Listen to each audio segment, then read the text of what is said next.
नमस्कार व्यूअर्स, मैं हूं अमीश देवगन। रात के 9 बज चुके हैं और आप देख रहे हैं सर्वश्रेष्ठ प्राइम टाइम डिबेट शो टक्कर। कांग्रेस की पूर्व अध्यक्ष सोनिया गांधी ने एक बार फिर मोदी सरकार पर निशाना साधा है। सोनिया गांधी ने एक लेख में लिखा है कि चुप्पी से देश की समस्याओं का हल नहीं होगा।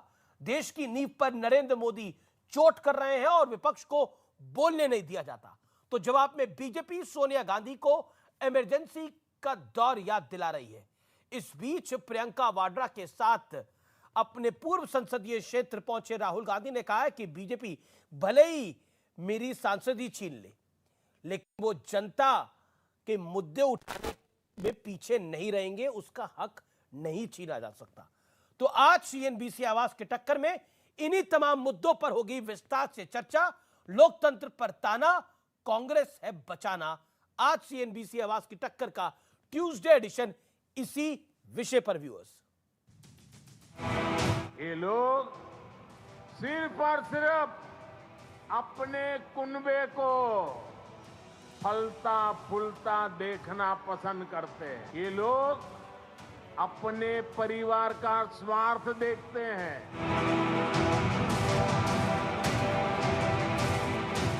सोनिया का पहला वार, मोदी लोकतंत्र के हर खंबे की नींव पर चोट कर रहे हैं। सोनिया का दूसरा वार, संसद सत्र में विपक्ष को मुद्दे उठाने से रोका गया। सोनिया का तीसरा वार, सीबीआई और ईडी का दुरुपयोग अब जग जाहिर है। सोनिया का चौथा वार, अगले कुछ महीने हमारे लोकतंत्र की परीक्षा वाले हैं। सोनिया का पांचवा वार, थोपी गई चुप्पी से देश की समस्याएं हल नहीं होंगी। सोनिया का छठा वार है, बिजली की तेजी से एक संसद सदस्य की सदस्यता को ले लिया गया। एक अखबार में लेख के जरिए सोनिया गांधी ने मोदी सरकार पर चुन चुन कर वार किया, जिसके बाद बीजेपी की तरफ से भी जबरदस्त पलटवार हुआ। Indian democracy was dead only once in 1975 and thereafter never, and it will never be again. Sonia Gandhi ji, democracy खतरे में नहीं है, अपनी पार्टी खतरे में है और आपकी पार्टी के साथ साथ गांधी परिवार का वर्चस्व खतरे में है। सोनिया गांधी जी को बताना होगा, आपके लिए आपका लोकतंत्र राहुल गांधी से शुरू होता है और गांधी परिवार से खत्म होता है। केंद्रीय मंत्री धर्मेंद्र प्रधान ने ट्वीट किया, लोकतंत्र की परीक्षा नहीं बल्कि ये कांग्रेस की परीक्षा का वक्त है। कांग्रेस नेतृत्व को भ्रम से बाहर निकलकर सोचना चाहिए। इस बीच सांसदी गंवाने के बाद पहली बार राहुल गांधी अपनी बहन प्रियंका वाड्रा के साथ अपने पूर्व संसदीय क्षेत्र वायनाड पहुंचे और शिवसेना के विरोध के बावजूद वहां एंटी सावरकर पोस्टर भी लगाए गए। लेकिन आज सबसे बड़ा सवाल है कि क्या बार बार लोकतंत्र पर सवाल उठाकर कांग्रेस 2024 की जंग जीत पाएगी? आज इसी पर होगी देश की सबसे बड़ी बहस। 24 का चक्कर, लोकतंत्र पर टक्कर।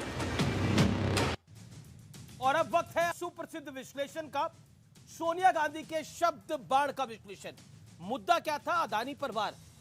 असली अर्थ इसका यह है कि सरकार पर भ्रष्टाचार का लेबल चिपकाने की कोशिश हुई। लोकतंत्र पर सवाल, यानी लोकतंत्र खतरे में है।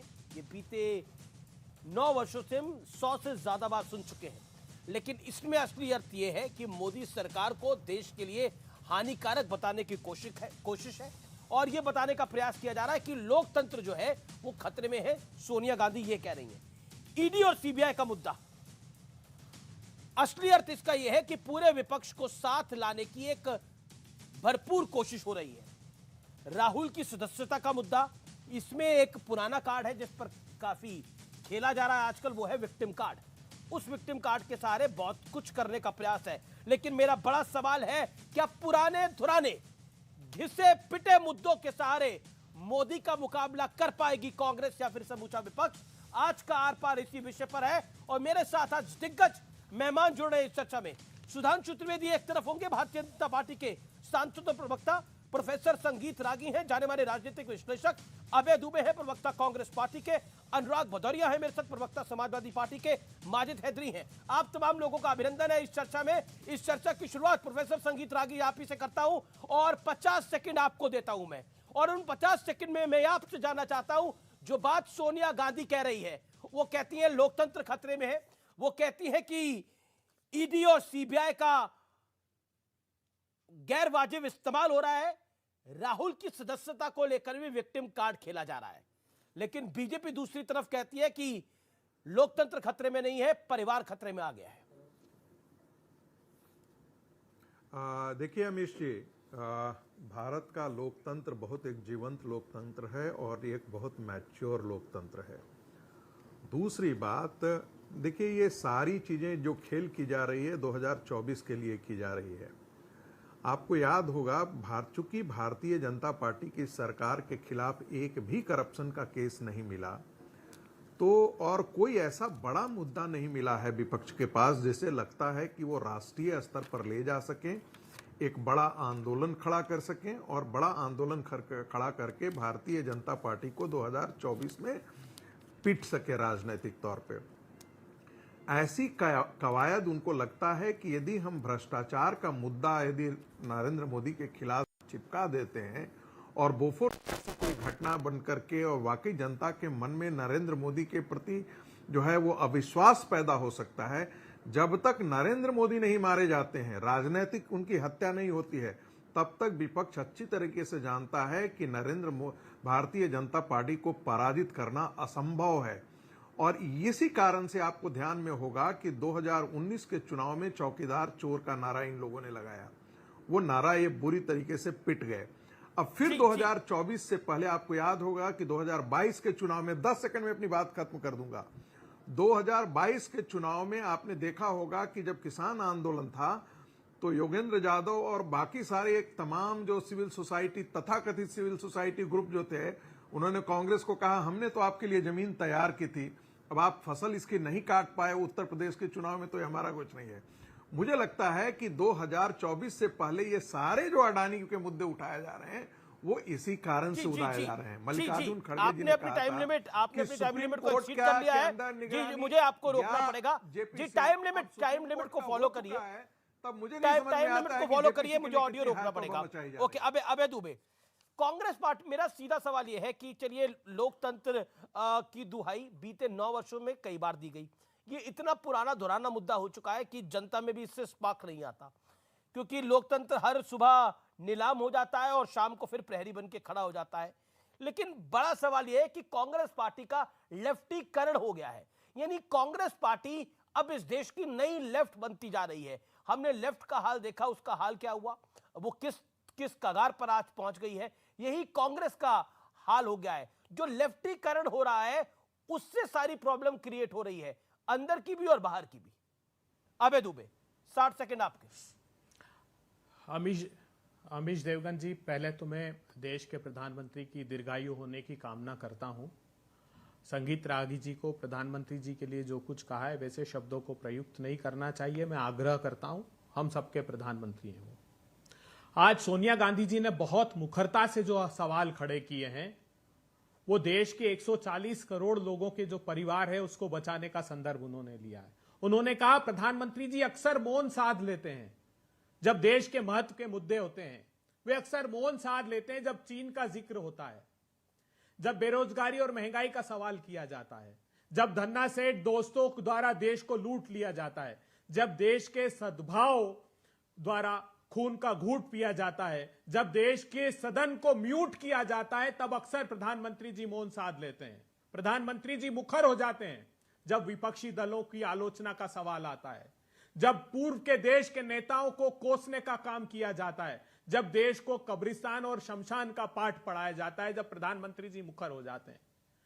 सोनिया जी ने याद दिलाया, प्रधानमंत्री जी बताइए, आपने कहा था 5 साल में किसानों की आमदनी दोगुनी हो जाएगी, 2022 तक वादा किया था। आप आज उस सवाल का जवाब तक अबे दुबे, आपको 60 सेकंड हो गया, आप आर्टिकल पूरा पढ़ के मुझे सुना रहे हैं। आर्टिकल के ऊपर तो हमने पूरा पैकेज लिख दिया, उस पैकेज के आधार पर ही चर्चा कर रहे हैं। मैंने आपसे सवाल पूछा, आपने मौन धारण कर लिया उसके ऊपर। अभय जी, आप तो ऐसे ना थे।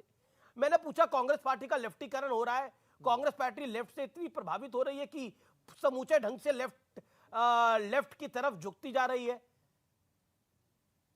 उसका जवाब क्या है? कांग्रेस हमेशा सेंटर में रहने वाली पार्टी थी, लेकिन लेफ्टीकरण कब से होने लग गया?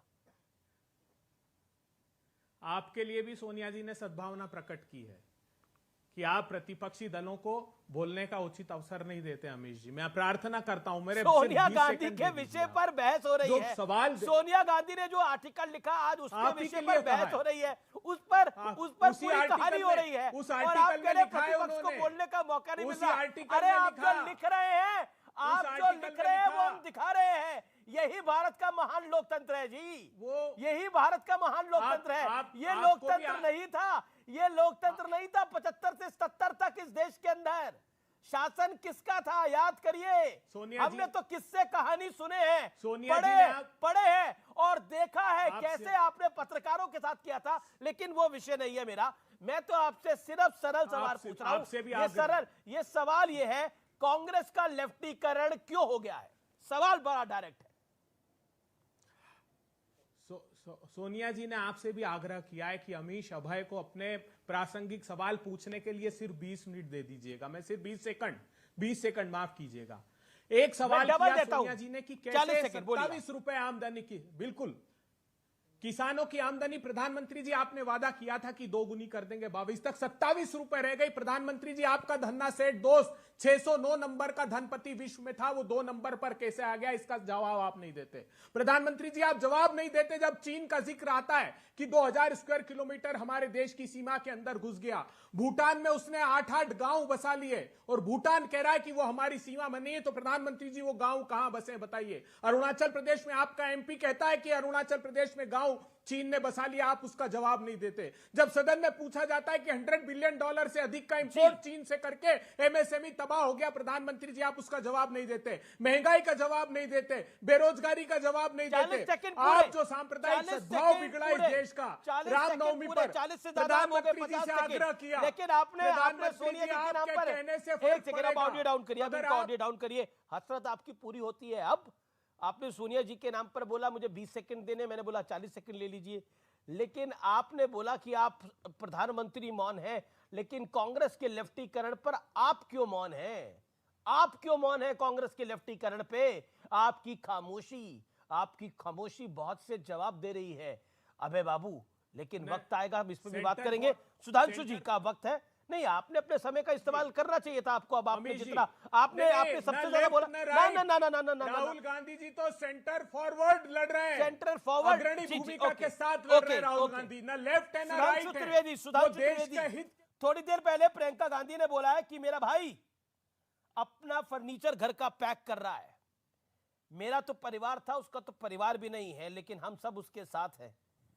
आप राहुल को बेघर तो कर सकते हैं, कांग्रेस पार्टी कह रही है, लेकिन उनके हौसले पस्त नहीं कर सकते। और सोनिया गांधी जी कह रही हैं लोकतंत्र बचाना होगा, मोदी को अब हटाना ही होगा। देखिए, मैं अमीश जी सिर्फ एक बात कहूंगा कि वाकई हम राहुल गांधी जी से एक अधिकार तो नहीं छीन सकते जो जन्मजात है। वो दुनिया के सबसे बड़े राजतंत्र जिसने लोकतंत्र का आवरण ओढ़ रखा है, उस परिवार खानदान के वली अहद सल्तनत है। ये उन्हें जन्मजात प्राप्त है। शेष सारे अधिकार जनता देती है, और जब तक जनता के मनोभावना के अनुरूप कार्य होता देती है, और उसके उपरांत वो एक हाथ से देती है, दुनिया 100 हाथों से ले लेती है। जो सोनिया जी ने बात कही आज, तो सिर्फ एक ही लाइन बोलना चाहूंगा। उन्होंने जो मौन पे कहा, सबको याद आ जाएगा, तमाम जवाबों से अच्छी है मेरी ये खामोशी, जिसने न जाने कितने सवालों की आबरू रख ली। ये किसने बोला था? ये पूर्व प्रधानमंत्री डॉक्टर मनमोहन सिंह जी ने पार्लियामेंट के अंदर बोला था। किस पे बोला था? विपक्ष के सवालों पर बोला था। यानी पूरी सरकार को मौन रखने का काम जिन सोनिया गांधी जी ने किया, सरकार के मुखिया को मौन रखने का काम जिन्होंने किया, वो आज कहते हैं कि किसी चीज का जवाब या किसी भी चीज का वो क्यों नहीं मिल रहा है। इसलिए हम सिर्फ ये कहना चाहते हैं कि जो बातें कांग्रेस के हमारे मित्र कहना चाहते हैं, राहुल गांधी जी सेंटर फॉरवर्ड, बस एक लाइन कह दूं, सेंटर फॉरवर्ड खेल रहे हैं। नहीं अमीश जी, राहुल गांधी जी हिट विकेट खेल रहे हैं, और कैसा hit wicket. Normally hit wicket में आदमी एक स्टंप गिराता है, यहां 3-3 स्टंप गिराए ले रहे हैं। अगर सुदूर उत्तर में जाइए तो गुलाम नबी आजाद साहब, सुदूर दक्षिण में आइए तो ए.के. एंटनी के बेटे अनिल एंटनी यानी ऑफ और लेग स्टंप गया, और मिडिल स्टंप में शरद पवार साहब। तो तीनों स्टंप एक बार में गिरा लेने वाले शानदार बल्लेबाज राहुल गांधी जी हैं। इस ढंग से वो खेलकर कांग्रेस का कल्याण कर रहे हैं। मगर मैं सोनिया जी की भावना का सम्मान करता हूं, क्योंकि प्रियंका जी ने कौरव पांडव के बात कही थी, तो महाभारत में भी ऐसा था। माता गांधारी को जब लगा था कि मेरा युवराज दुर्योधन अब लड़ाई हार गया है, तो उन्होंने अंतिम प्रयास किया था कि किसी प्रकार इसकी सत्ता दोबारा आ जाए। तो सोनिया जी ने सेंटर फॉरवर्ड खेलने की कोशिश जरूर की है, माता गांधारी की तरह अपने युवराज दुर्योधन की हारी हुई बाजी जिताने के लिए। जी, मैं आपका रुख करता हूं। आबे दुबे, मेरा सवाल वही है, कांग्रेस का लेफ्टीकरण क्यों हो रहा है और आपके यहां से सब नेता छोड़कर जा रहे हैं? ये कहानी भी तो आप ही के साथ हो रही है। अंदर जो बगावत चल रही है उसकी मैं बात नहीं फिलहाल करता, लेकिन नेता तो सब छोड़ रहे हैं। अमीश देवगन जी, ये सब जो सत्ता के अतिथि कलाकार हैं, वो सिर्फ सत्ता के आकर्षण में और जांच एजेंसियों से बचने के लिए जो घेरा जा रहा है मोदी सरकार द्वारा। मुझे पूछकर बताइए सुधांशु त्रिवेदी जी से, जो भाजपा गुलाम नबी आजाद साहब पर रोशनी एक्ट में 25,000 करोड़ रुपए का आरोप लगाती थी, जो 2020 10वें महीने में सीबीआई को केस सौंप दिया, उस पर अभी आरोप लगाएंगे कि नहीं लगाएंगे? वो हेमंत बिस्वा शर्मा, जिस पर बुकलेट निकालते थे, जो कहते थे लुइस बर्जर केस में ये आरोपी आदमी है, भ्रष्टाचार के प्रमाण हमारे पास है, जिस पर आरोप लगाना बंद कर दिए, उस तरह आरोप बंद कर देंगे कि शुभेंदु अधिकारी जैसे आरोप बंद कर देंगे, कि नारायण राणे जैसे आरोप बंद कर देंगे, कि भावना गवली जैसे आरोप बंद कर देंगे, यशवंत जाधव जैसे आरोप बंद कर देंगे, प्रताप सरनाइक जैसे आरोप बंद कर देंगे। जवाब ले लेते हैं, जवाब ले लेते हैं। आप कह रहे हैं सब डरकर, आप कह रहे हैं सब डरकर उस खेमे में जा रहे हैं, लेकिन कपिल सिब्बल तो वैसे ही छोड़ के चले गए, वो तो सभा में चले गए। डराए जा रहे हैं। तो कपिल सिब्बल को किसने डराया था? कपिल सिब्बल समाजवादी पार्टी में क्यों गए? उनको किसने डराया था? गुलाम नबी आजाद तो बीजेपी के साथ नहीं गए, उन्होंने पार्टी क्यों छोड़ी? उन्होंने बोला राहुल गांधी का एटीट्यूड है। उन्होंने मेरे इंटरव्यू में बोला जो जाता है जाए, हमें फर्क नहीं पड़ता। उन्होंने मेरे इंटरव्यू में बोला, उन्होंने बोला कि जो मोदी को गाली देता है उसको प्रेजेंट रिजीम जो कांग्रेस की है वो बड़ा पसंद करती है। इंदिरा जी और राजीव जी ऐसा नहीं करते थे। रामेश देवगन जी, सबसे पहले ये आरोप गुलाम नबी आजाद साहब ने लगाया था। फरवरी 2018 में गुवाहाटी की प्रेस कॉन्फ्रेंस देखिए 2018 की गुलाम नबी आजाद साहब। एक सेकंड, सबसे पहले उन्होंने कहा था कि भारतीय जनता पार्टी ने भ्रष्टाचार का राष्ट्रीयकरण कर दिया। गुलाम नबी आजाद तो बीजेपी में नहीं गए। मेहुल चोकसी, कपिल सिब्बल तो बीजेपी में नहीं गए, नाम लेकर आरोप लगाया था। गुलाम नबी आजाद और कपिल सिब्बल तो बीजेपी में नहीं गए, कहीं गए क्या? अरे आजाद साहब भाषा तो वही बोल रहे हैं कपिल सिब्बल गए क्या? बंगले से नवाज दिए जाने के बाद भाषा तो वही बोल रहे हैं। ओके, सुधांशु त्रिवेदी। वैसे एक बात मैं अमीश जी कहूंगा कि कांग्रेस के लोगों की एक तारीफ करनी पड़ेगी। अपने कपड़े फाड़ने में इनसे ज्यादा कोई माहिर नहीं है। मतलब जितना एलानिया चिल्ला चिल्ला के अपने नेताओं को भ्रष्ट और अपने भ्रष्टाचार का बखान करते हैं, ऐसा आपको उदाहरण नहीं मिलेगा। ये बताइए, जिस रोशनी एक्ट के लिए इनका ऑफिशियल बयान है कि ये घोटाला नहीं था, उसे छाती पीट पीट घोटाला कहते हैं।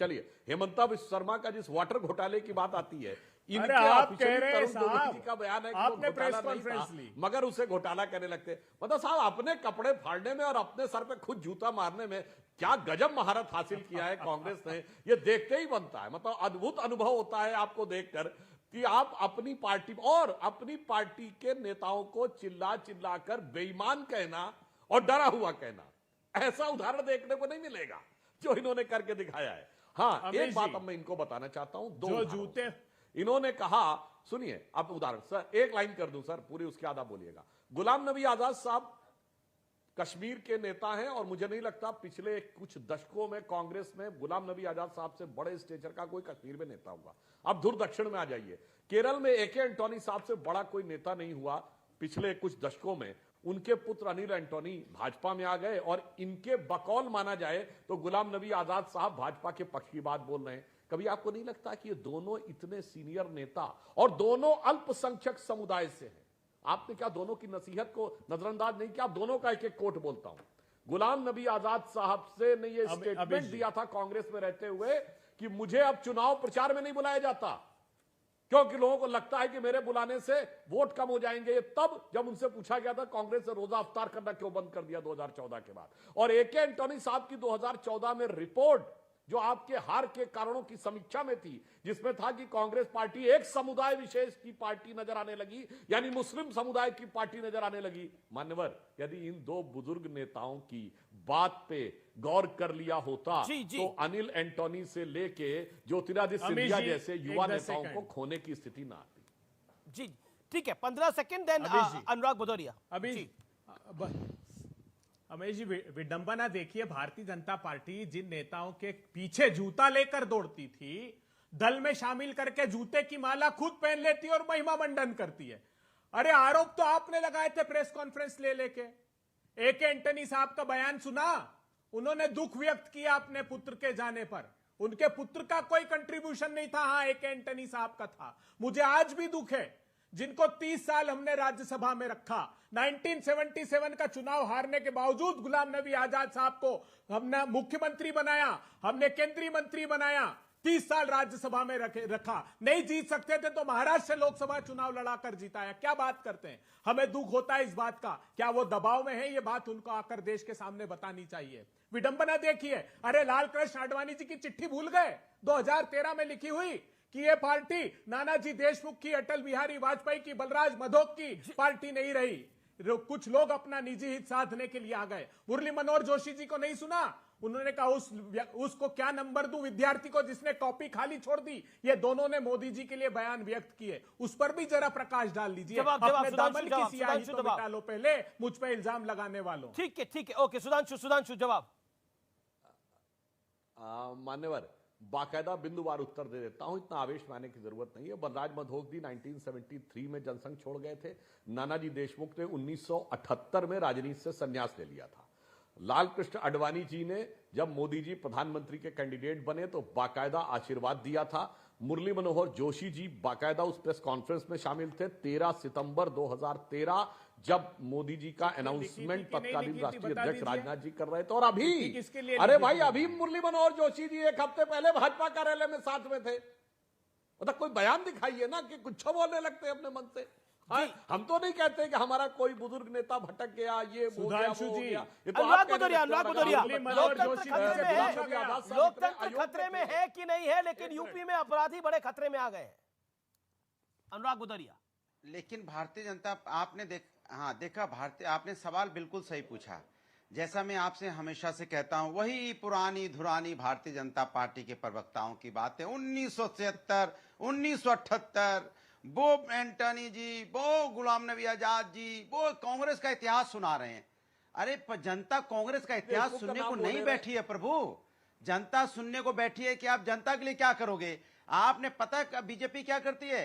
बीजेपी खेल ही नहीं खेलती है, वो खेला करती है, क्योंकि खेलना तो आता नहीं, खेला कर देती है। ना राइट ना लेफ्ट, वो उसको गोल करना होता है, बॉल पकड़ के जाती है, सीधे गोल में डाल देती है, गोल हो गया। खेला ही नहीं और सीधा जाके खेला कर दिया। कमाल है भैया भारतीय जनता पार्टी का भी। ये एक तो कमाल की बातें करते हैं। देखिए सवाल ये नहीं है, खेला करती है बीजेपी। इस समय की सबसे बड़ी खबर यह है कि नीतीश कुमार दिल्ली पधार चुके हैं और 3 दिन के दौरे पर दिल्ली पहुंचे हैं और बीजेपी के खिलाफ विपक्षी एकता के लिए काम करने के लिए आए हैं। उनका कांग्रेस समेत कई विपक्षी दलों के नेताओं के साथ वो बात करने जा रहे हैं और नीतीश का कहना है कि इस बार मैं अच्छा संदेश लेके ही बिहार जाऊंगा। इस समय की बड़ी खबर यह है, नीतीश कुमार मोदी को हराने के लिए, विपक्षी एकता का ताना बाना बुनने के लिए अगले 3 दिन तक दिल्ली पे डेरा डालेंगे। सुधांशु त्रिवेदी, एक कह रहा है कि आप खेला करते हैं, समाजवादी पार्टी के प्रवक्ता, दूसरी तरफ नीतीश कह रहे हैं कि इस बार वो अच्छा संदेश लेके ही जाने वाले हैं। देखिए, नीतीश जी के संदर्भ में मैं कहूंगा, वास्तविकता तो यह है कि बिहार में भले ही वो मुख्यमंत्री हैं, परंतु आज वो तीसरे नंबर की पार्टी, भारतीय जनता पार्टी के बाद आरजेडी और उसके बाद वो हैं, और उनके सबसे कम विधायक हैं पिछले 20-25 वर्षों में, जब से वो हमारे साथ गठबंधन में थे और जब से वो मुख्यमंत्री बने थे पहली बार। मतलब ये तो वही वाली बात हो गई कि जनाब आपसे अपना घर संभल नहीं रहा और यहां पर आ गए, और सरकार कैसी चल रही है सबको पता है। अभी हाल की घटनाएं सासाराम से लेकर और जो लॉ एंड ऑर्डर की सिचुएशन, वो सारी की सारी बात अलग है, और आकर यहां देश संभालने की बात कर रहे हैं। मुझे ऐसा लगता है कि जो कुछ नीतीश कुमार जी कर रहे हैं वो किसी योजना की तरह नहीं, वो विवशता के लिए तरह कर रहे हैं, क्योंकि उन्हें पता है कि अब बिहार की सरकार की समाजवादी पार्टी कह रही है आप खेला कर रहे हैं, आरजेडी के हाथ में है, तेजस्वी यादव के हाथ। आप सीधा फुटबॉल को लेके ही समाजवादी गोल में डाल देते हैं। नहीं, चलिए हम बताएं समाजवादी पार्टी वाले कैसा खेला करते हैं। ये खुद ही अपनी बॉल उठा के अपने गोल में डाल लेते हैं।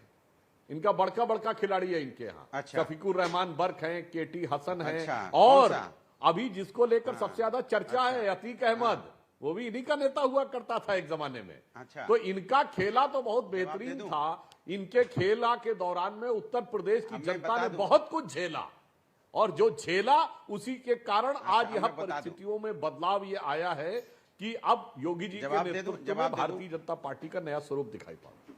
आप बिल्कुल दीजिए। जी जी, अनुराग गोदरिया, मैं जवाब दे दूं।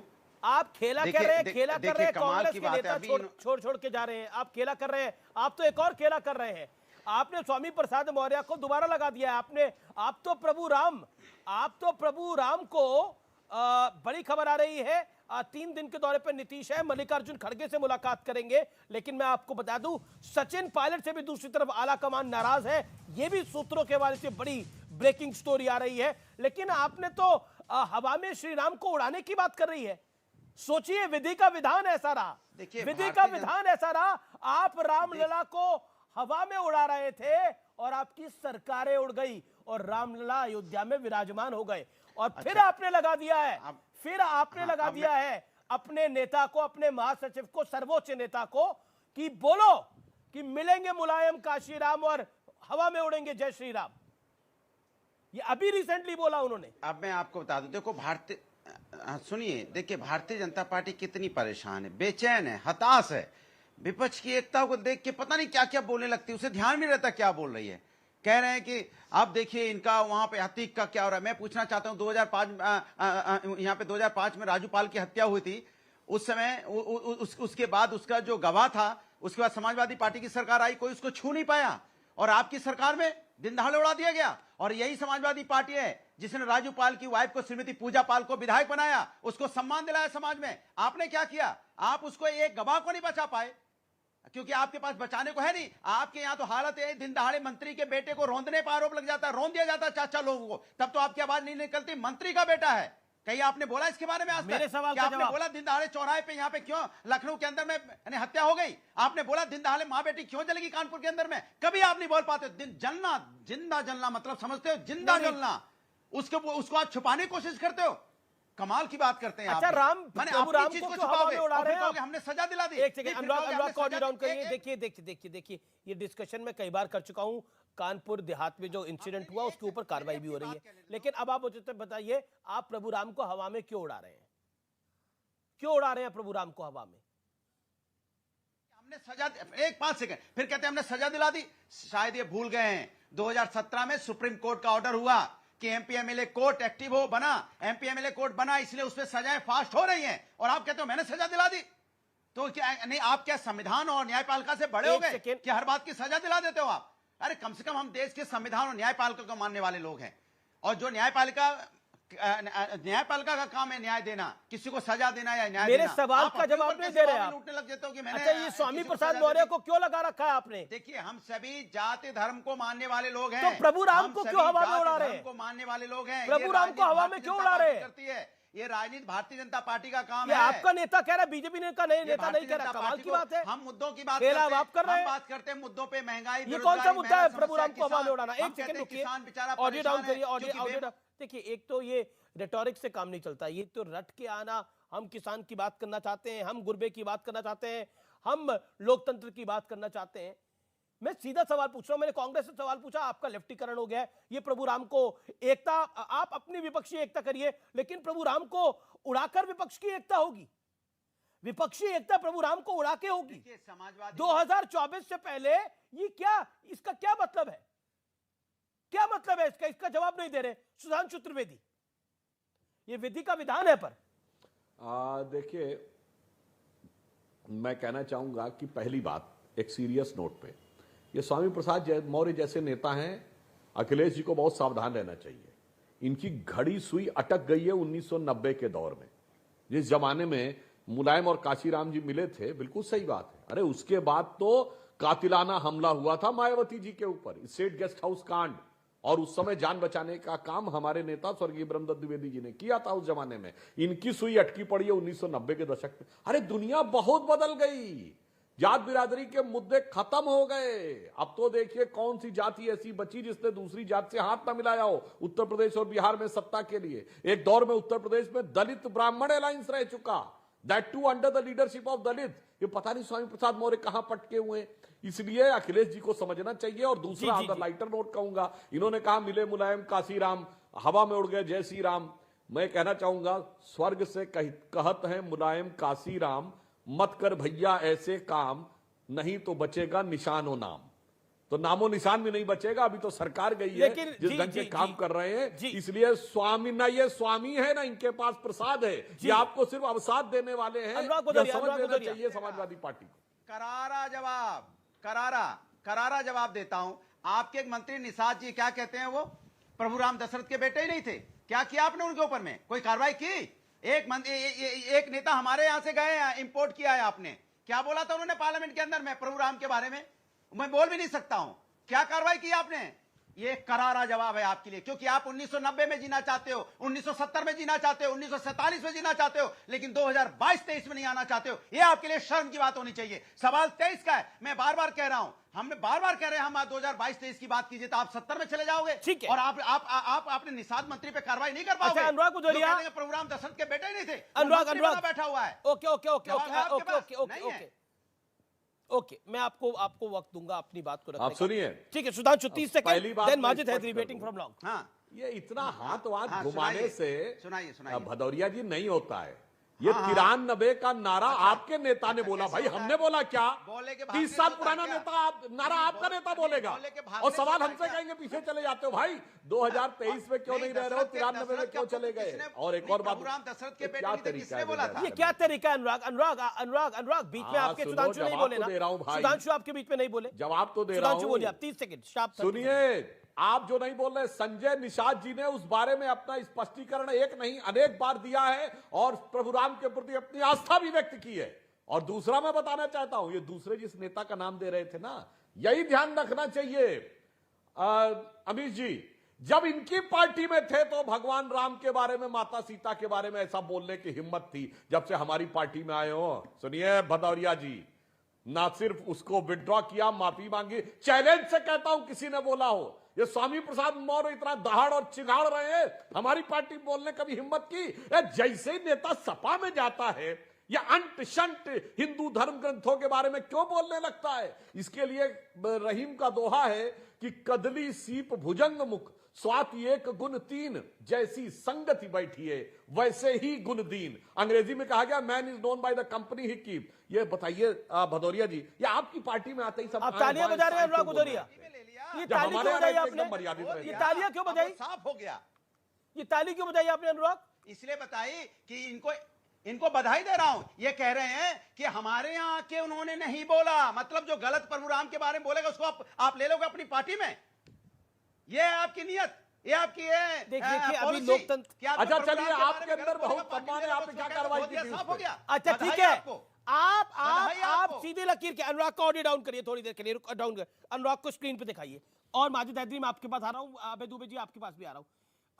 आपकी लकीर को बड़ा करते हैं इसी चैनल पे, अभी ऐलान करिए ये लायक नहीं है स्वामी प्रसाद मौर्य सपा का महासचिव बनने के, ऐलान करिए और बोलेंगे इस पे कार्रवाई होगी। क्या कहते हैं आप अपनी लकीर बड़ी कर दीजिए, दिक्कत यह है कि साबित कर दीजिए। आप यकीन करते हैं, सर्वधर्म सम्मान में आप यकीन करते हैं, आपके पास मौका है अब, और आपका टाइम शुरू होता है अब। करिए। बिल्कुल, सुधांशु जी के, सुनिए, सुधांशु जी के पास पूरा मौका है कि मौका आपके पास है। मैंने सवाल आपसे पूछा, सुधांशु त्रिवेदी की पार्टी से अगर कोई बोलता तो हमसे पूछता, स्वामी प्रसाद मौर्य को आपने प्रमोशन दिया जब से उन्होंने रामचरितमानस के बारे में अनर्गल बातें करनी शुरू करी। आपने स्वामी प्रसाद मौर्य को महासचिव बना दिया। इसीलिए कहते हैं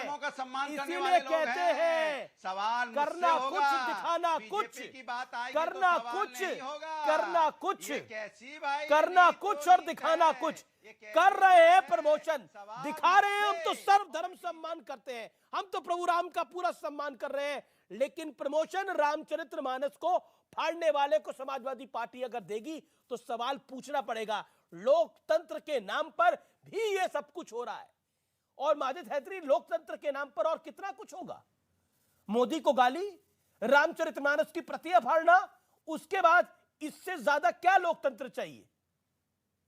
देखिए अमीश भाई, इस देश की जो पार्लियामेंट है वो इस देश के लोकतंत्र का मंदिर है, और उसी मंदिर के एक पुजारी श्री राहुल गांधी जी थे, लेकिन उस पुजारी को उस मंदिर से निकाला गया। और आज मैं बात करने से इस मंच पे डर रहा हूं, क्योंकि भाजपा राहुल गांधी जी को एक जहरीली लोरी सुना रही है।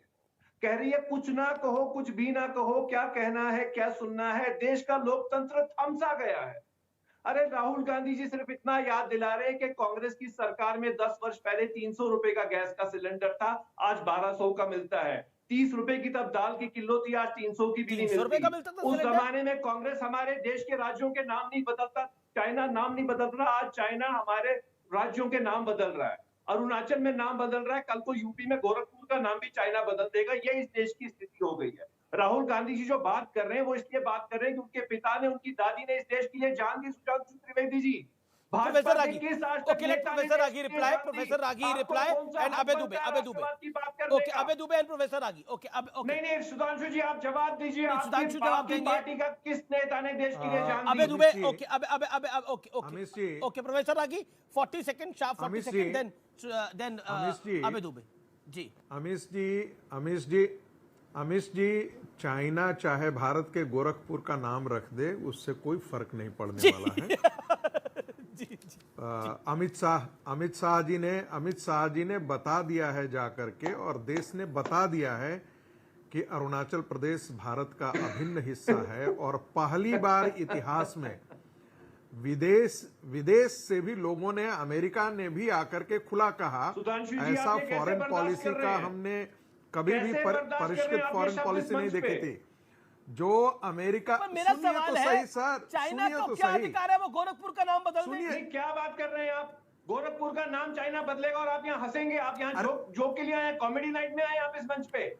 अरे भाई, कांग्रेस चाइना हमारे देश के नाम बदलेगा और आप बोल रहे हैं आप बदलेगा तो बदलने दो। यदि चाइना को सपना आ रहा है तो चाइना को सपना आने दीजिए। नहीं आ रहा मेरे भाई, वो व्लादिवोस्तोक को भी कहता है कि वो हमारा हिस्सा है। सारे भाई, अरे तो सुन तो लीजिए भाई, मेरी बात तो सुन लीजिए, पूरी बात होने दीजिए। वो कल्पना की दुनिया में चाइना को करने दीजिए। बदला हुआ ये भारत है और बदली हुई वैश्विक परिस्थिति है, समझे?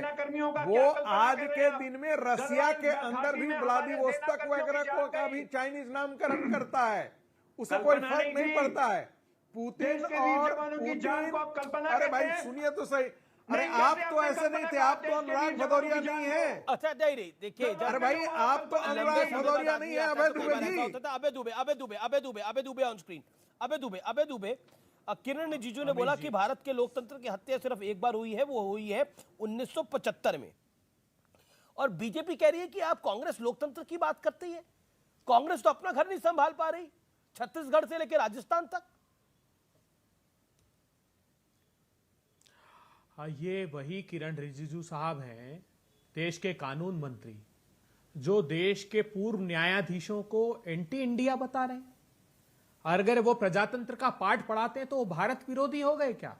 अभी आपने राम का जिक्र किया था अमीश देवगन जी, याद कीजिए, इसी प्रकार मंथरा ने भगवान राम को सत्ता हासिल करने के एक दिन पहले 14 वर्ष का वनवास करा दिया था। आज राम जी का सच्चा अनुयायी राहुल गांधी अगर दृढ़ता से इन मंथरा के अनुयायियों के खिलाफ लड़ता है तो उसकी सदस्यता छीन ली जाती है। उनका साहस नहीं छीन सकते। क्यों? क्योंकि उसने भी आज के कुबेर पर हमला किया, कुबेर की उस लंका को चुनौती दी स्वर्ण की लंका को। उसने सवाल खड़ा किया कि क्यों अडानी जी के जो अगर आरोप लगे अनैतिकता से संसाधनों की लूट के, तो आप जेपीसी की कार्रवाई कीजिए, सिर्फ इसलिए उनकी सदस्यता इन लोगों ने छीन ली। अरे एक एक धनपति अगर हिंदुस्तान के संसाधन लूटकर 10-10, 20-20 हजार करोड़ रुपए भाग जाए, उनका लुकआउट का नोटिस तक रिवोक करके विजय माल्या को भगा दिया। मेहुल चोकसी का प्रश्न सोनिया जी ने खड़ा किया, एंटीगुआ की नागरिकता कैसे मिल गई? ये तो एंटीगुआ की सीआईयू ने रिपोर्ट दी। उन्होंने कहा कि एमईए ने, हिंदुस्तान की फॉरेन मिनिस्ट्री ने उसको क्लियरेंस दिया, तब हमने नागरिकता दी, नहीं तो देश को पता नहीं लगता। एंटीगुआ के प्रधानमंत्री ने बोला कि उसके बाद देश के प्रधानमंत्री मोदी जी मुझसे मिले, लेकिन उन्होंने कभी जिक्र नहीं किया मेहुल चोकसी का। तो ये देश का दुर्भाग्य है। राहुल गांधी जी दृढ़ता से ये लड़ाई लड़ेगा। आज देश के सामने जो प्रासंगिक सवाल है, अगर उसको मुखरता से उठाते हैं तो आप आवाज बंद करेंगे प्रतिपक्ष की। जो चीन के लिए कितनी दुर्भाग्यपूर्ण बात है, जवाब जी ने कही। अरे कैसे नाम बदल देगा, जवाब लेते कैसे करेगा? हमारे विदेश मंत्री कहते हैं कि वो बड़ी अर्थव्यवस्था है, हम उनके खिलाफ नहीं लड़ सकते। अरे कैसे नहीं लड़ सकते? मेरे सवाल का जवाब नहीं दिया आपने। पहले आपने मौन धारण कर रखा था कि कांग्रेस का लेफ्टीकरण हो चुका है। फिर मैंने बोला आप तो अपना घर नहीं सिमटा पा रहे, कभी कोई पार्टी छोड़ रहा है, कभी कोई नेता खुद ही अपनी पार्टी के खिलाफ आंदोलन कर रहा है। ये सब कुछ तो आप ही क्या हो रहा है ना। समूचा देश कांग्रेस। अभय जी, सचिन पायलट भी क्या एजेंट हो गए हैं क्या? सचिन पायलट भी बीजेपी के एजेंट हो गए हैं क्या? सुधांशु त्रिवेदी पूछो ना भारतीय जनता पार्टी से पूछो, सचिन पायलट सही मुद्दा उठा रहे हैं क्या? पूछो इनके सतीश पुनिया की बात वसुंधरा जी, शेखावत जी। अरे भाई गहलोत जी के लिए भी बोल रहे हैं, वो तो गहलोत जी के लिए भी बोल रहे हैं कि गहलोत और वसुंधरा की मिली भगत है।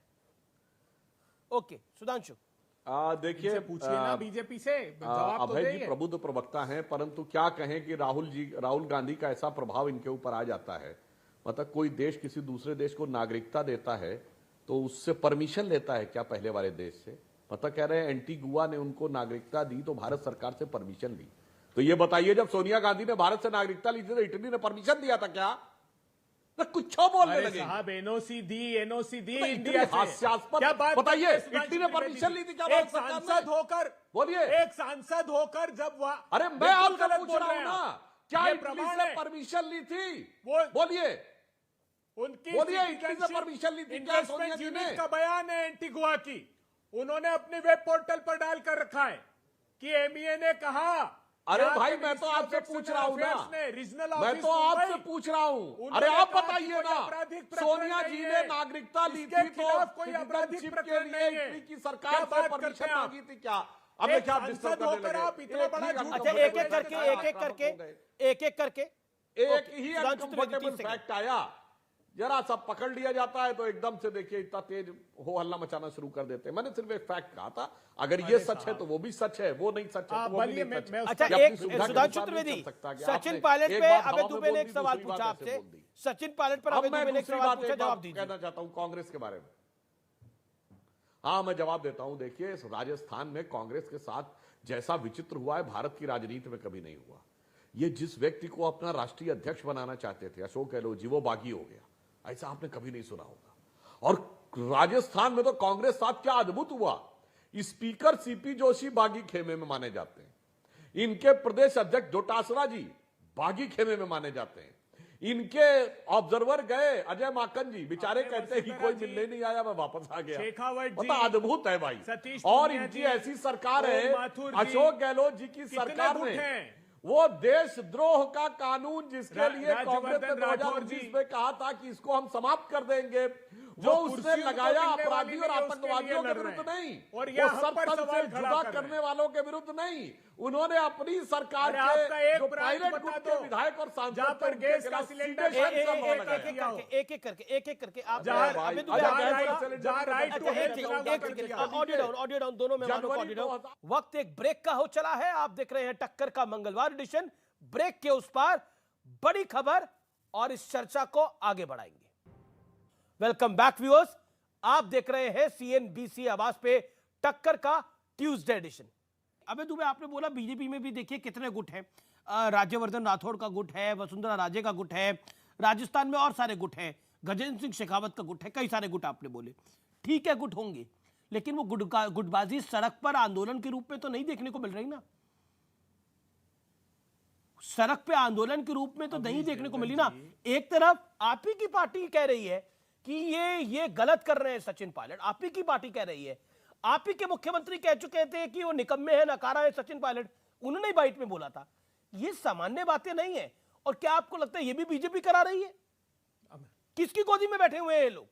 अमीश देवगन जी, आप मीडिया को गोदी मीडिया कह देते हैं, नहीं सुनना पड़ेगा। आप मीडिया को गोदी मीडिया कह देते हैं, आप गुलाम नबी आजाद को कहते हैं ये बीजेपी की गोदी में बैठे हुए हैं, आप कपिल सिब्बल को कहते हैं ये बीजेपी की तरफ से आप बात कर रहे हैं, अनिल एंटनी किसी लालच में चले गए, शरद पवार पर अलका लामा ने जो कमेंट करा वो लालची हो गए।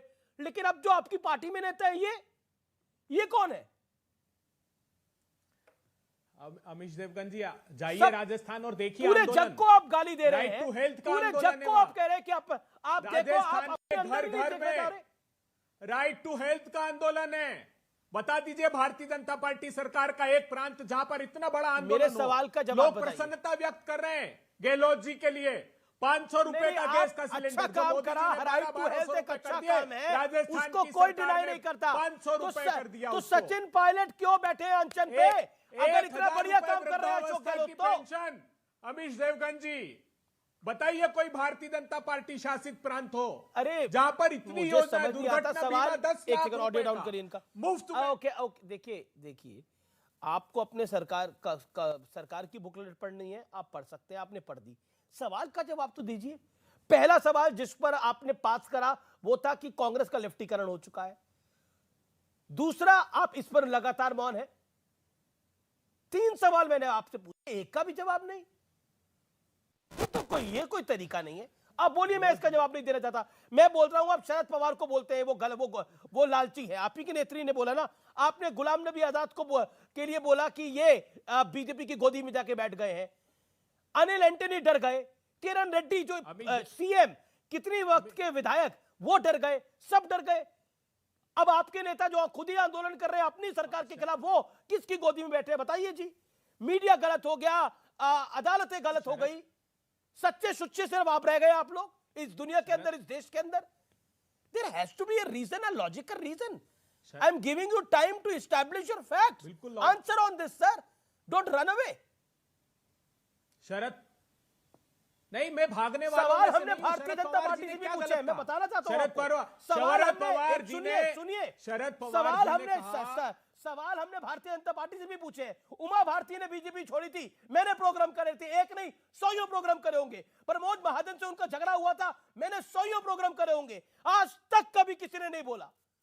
लेकिन यहां पर सवाल पूछो तो आप लोग कहते हैं गलत है ये सवाल कोई पूछ नहीं सकता। गुलाम नबी आजाद गलत, शरद राव पवार गलत, पूरा मीडिया गलत, सब गलत, सच्चे सुच्चे सिर्फ आप ही बचे। कभी कभार गिरेबान में झांकना चाहिए, मेरा निवेदन है हर नेता को। ये बोलिए अबे दुबे, आपका वक्त है, बोलिए आप, 30 सेकंड देता हूं मैं आपको।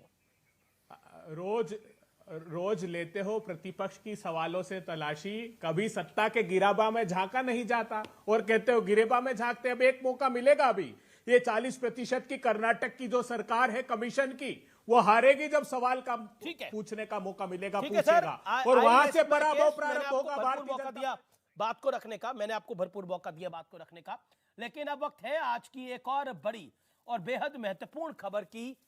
बीते 9 साल के दौरान देश में अल्पसंख्यकों और खासकर मुस्लिमों को मोदी सरकार से खूब डराकर रखने का प्रयास किया जा रहा है।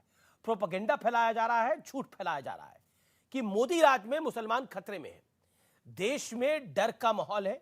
भारत की वित्त मंत्री निर्मला सीतारमण इन दिनों अमेरिका में है, वहां उन्होंने मुसलमानों को डराने वालों से फैक्चुअल सवाल पूछा है। उन्होंने कहा दुनिया में मुस्लिमों की दूसरी बड़ी आबादी भारत में रहती है, उनकी आबादी में लगातार इजाफा हो रहा है, बढ़ोतरी हो रही है। अगर वाकई ऐसा होता तो उनकी जिंदगी खतरे में है या फिर उनकी जिंदगी को मुश्किल बनाया जा रहा है, जैसा कि लगातार दावा किया जाता है। तो क्या आज मुस्लिमों की जनसंख्या 1947 के मुकाबले बढ़ पाती?